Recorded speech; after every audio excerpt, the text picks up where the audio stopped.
could be a perfectly ordinary footprint, Susan. And the sun's melted the edges and made it look a bit bigger. Barbara, I wonder, do you think it could be the Earth? If it were, where do you think we could be? In the Alps? Oh, it could be the Andes. Himalayas. Roof of the world. The roof of the world. I wonder, if only... Dear, we're always in trouble. Isn't this extraordinary? It follows us everywhere. What's the matter? All the lights in the ship have gone out. That whole circuit has burnt itself to a cinder, and added to that, it affected the water. We haven't got any. Well, the water's no bother, Doctor. I mean, we've got snow, plenty of it. But how about the heating? No, the heating as well. Everything's got to pot. But that's serious. We could freeze to death. I think I'd better try and find some fuel. Fuel? Now, where on earth do you expect to find fuel here, hmm? There! Quick, up to it! It's our only chance of shelter. Grandfather. Keep still. We're travelers, lost on the mountains. Will you give us shelter? Hear me, Mongols. In these parts live evil spirits who take our likeness to deceive us and then lead us to our deaths. Let us therefore destroy these evil spirits before they destroy us. We're not evil spirits. We are people like yourselves. Destroy them. Stop! Put up your swords. Would you have us killed? These are evil spirits. I command you in the name of Kublai Khan. My caravan is further down the pass. Come. Come on, Doctor.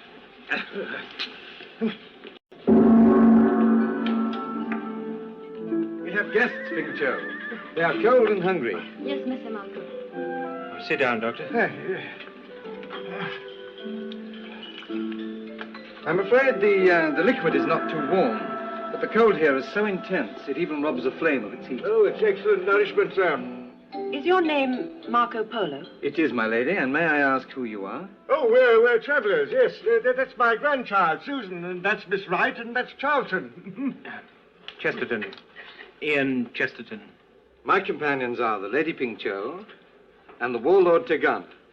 We travel to Shangtu. Shangtu? That's in China, isn't it? China? I do not know this place.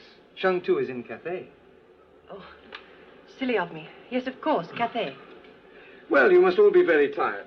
Pingcho, you will share your quarters with... Susan. Susan? I will sleep here with the others, and Lady... Miss Wright. Miss Wright, you will have mine. Thank you. Thank you. Are you asleep, Susan? No. Where are you from? Well, I've had many homes. In many places. What about you? I come from Samarkand. My father is government official there. Kublai Khan's summer palace is in Shangtu. I am going there to be married. Is your fiancé handsome? I have never seen him. What? The marriage has been arranged by my family. I know only 2 things about him. Well, what are they? He's a very important man. That's a good start. And he's 75 years old. You know, it's rather surprising to find the daughter of a high government official working as a servant in Marco Polo's caravan. I wish to serve, my lord. Although among Messer Marco's retinue, there is a man who calls himself a cook. His name wouldn't be Tegana, would it? Oh, no, my lord. The warlord Tegana is a special emissary from the camp of a great Mongol lord called Nogai, who has been at war with Kublai Khan. Yeah, Mongol fighting Mongol. The war is over, my lord. Nogai has sued for peace, and Tegana travels to Kublai's court to discuss the armistice terms. Yes, well, for an emissary of peace, I must say he has rather bloodthirsty habits, hasn't he? I find your caravan most unusual, Doctor. Yes, Messer Marco, it is different. And in need of repair. That is true. Messer Marco has ordered a sledge to be made. He's going to bring the TARDIS down here. Oh, indeed. That's charming of you. Very charming of you. It won't take me very long to repair, a day or so, but I assure you that I shall not hold up your journey any longer than is necessary. I'm afraid we can't stay here. One crosses the plain of Pamir as quickly as possible. However, we will be spending a few days at Lop. Lop? Where's that? It's a town on the edge of the Gobi Desert, beyond Kashgar and Yarkand. I see, and you will be taking us along with you, including the TARDIS. Doctor, I once transported an entire army and its equipment from Cathay to India. all without loss. Oh, good, good. That I can work as we proceed, yes. No. The Mongol bearers still half believe that you are evil spirits. They also believe that outside your caravan you are harmless. However, should any of you attempt to enter, there would be trouble. You saved our lives, Mr. Marco. And the least we can do is to respect your wishes. No one will enter the TARDIS until we reach Lop. Success. My plan has worked. The strangers and their unusual caravan accompany me to Lop. Our route takes us across the roof of the world, down into the Kashgar Valley and southeast to Tarkand. Here we join the old Silk Road, along which the commerce and culture of 1,000 years has traveled to and from Cathay. I wonder what the strangers' reaction will be when I tell them what I propose to do. Doctor, Yes? they've set the TARDIS up in the courtyard. Oh, excellent, excellent. Pardon me, I have a lot of work to do. And... Wait another, What does this mean? Please sit down, Doctor. I don't wish to sit down. I want you to call your guards off. Please be seated. No, I beg you to hear me out. but I have work to do. My home is Venice. I left there with my father and my uncle to come to Cathay in 1271. The journey to Peking took us 3.5 years. When I arrived at the Khan's court, I was 21. I was an alert young man, good at languages, and willing to learn. The Khan liked me. On my 25th birthday, I was given an appointment in the Khan's service. Since then, I have traveled to every corner of his domain and beyond it.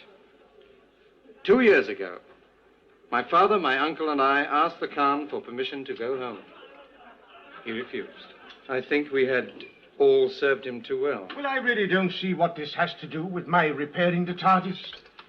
Doctor, I have not seen my home for 18 years. I want to go back. But ask the Khan again. I intend to. But this time, I shall offer him a gift so magnificent that he will not be able to refuse me. You mean to give the doctor's caravan to him? Yes, You're mad. you can make another. What, in Peking or Shangtu? You do me an injustice, Doctor. I will not leave you stranded in Cathay, just as I did not let you die on the mountain. No, you will come with me to Venice and make another one there. Oh, you think so, really? Oh, no. Oh, no. Marco, it's impossible. Surely for a man who possesses a flying caravan, all things are possible. No. We need special metals, materials, things that don't exist in Venice. I'm afraid you don't understand all the problems involved. And neither do you, young man. Well, travel home by ship. We trade with every port in the world. It may take you longer, but you'll get there eventually. Eventually. He doesn't know what he's talking about. The man's a lunatic. No, Doctor, desperate. There are many men who are jealous of the Polo influence at court. And the Khan suffers from an affliction for which there is no cure. What's that? Old age. If he dies, I may never see Venice again. Well, that is your problem, not mine. I have just made it yours, Doctor. But you do see Venice again, Marco. I know you do.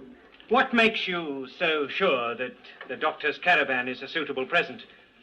The doctor is the only one who can fly it. I told you about the Buddhist monks. They will discover its secret. A caravan that flies. Do you imagine what this will mean to the Khan? It will make him the most powerful ruler the world has ever known. Stronger than Hannibal, mightier than Alexander the Great. Marco, you don't understand. I refuse to listen to any more. My mind is made up. Your caravan goes with me to Kublai Khan.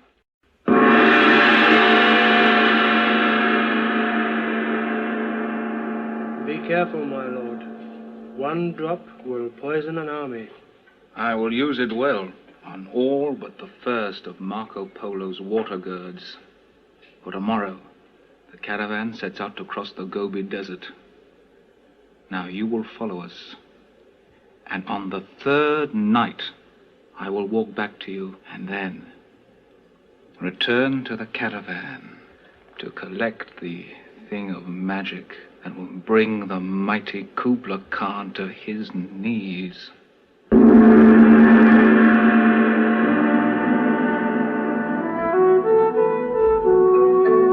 I have taken charge of the traveler's unusual caravan and set out into the Gobi Desert.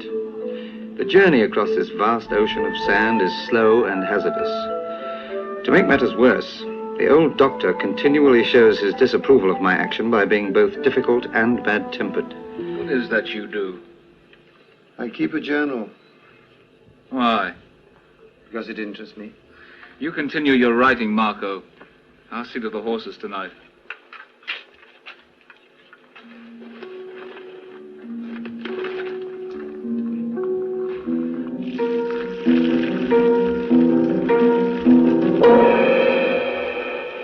All of them, Marco? Yes, except the one we're using. How much is there left? Without rationing, enough for today. And with rationing, how long will it last? 3-4 days. Is there enough to get us back to Lop? If we're very careful with it, yes. But who could have done it? Bandits, Ian. Bandits? In the desert? Yes, this has happened before, though not to me. The bandits follow a caravan out into the desert. Then one night this happens. The caravan is forced to turn back. Then when everyone is weak through lack of water, the bandits attack. So if we turn back, we're bound to be attacked. There must be somewhere else we can go to. The nearest is a small oasis, but that's 1 week's journey north from here. Marco, if we pressed really hard, walked day and night, how long would it take us? 5, possibly 6 days. As long as that. Yes, and with the water rationed, we'd be growing weaker all the time. There is another danger, Ian. Bandits always camp near an oasis. Well, then we must go back to Lop. But they're bound to be waiting for us there. Now, we must go north and take a chance. Yes, what Ian says makes sense. We go to the oasis. Have I made the right decision? Each day our progress towards the oasis becomes less. Now, on the 5th day, we have traveled only 2 miles before the heat of the sun has forced us to stop. We are nearly exhausted, and our situation is perilous. The worst of the sun is nearly over. We must move on again as soon as we've had this. Is this all we're going to get until tonight? Until we reach the oasis, Doctor, yes. There's no more? How much further? I cannot say. I will go to the oasis and bring back water. Very well, Tigan. You, wait for me here. No, while we can, we'll push on towards the oasis. Oh, Grandfather! What's the matter with him? He's exhausted. We'll fix up a cot for him in the wagon. To be jostled and bumped about? He needs to rest in comfort, Marco. What about the TARDIS? Very well. The doctor can travel in his own caravan. Susan, you can go with him. But you, Barbara, and you, Ian, must remain with me. Without water, the doctor isn't going to last 24 hours. None of us are, Ian. Without water. Our fate rests with Tagana.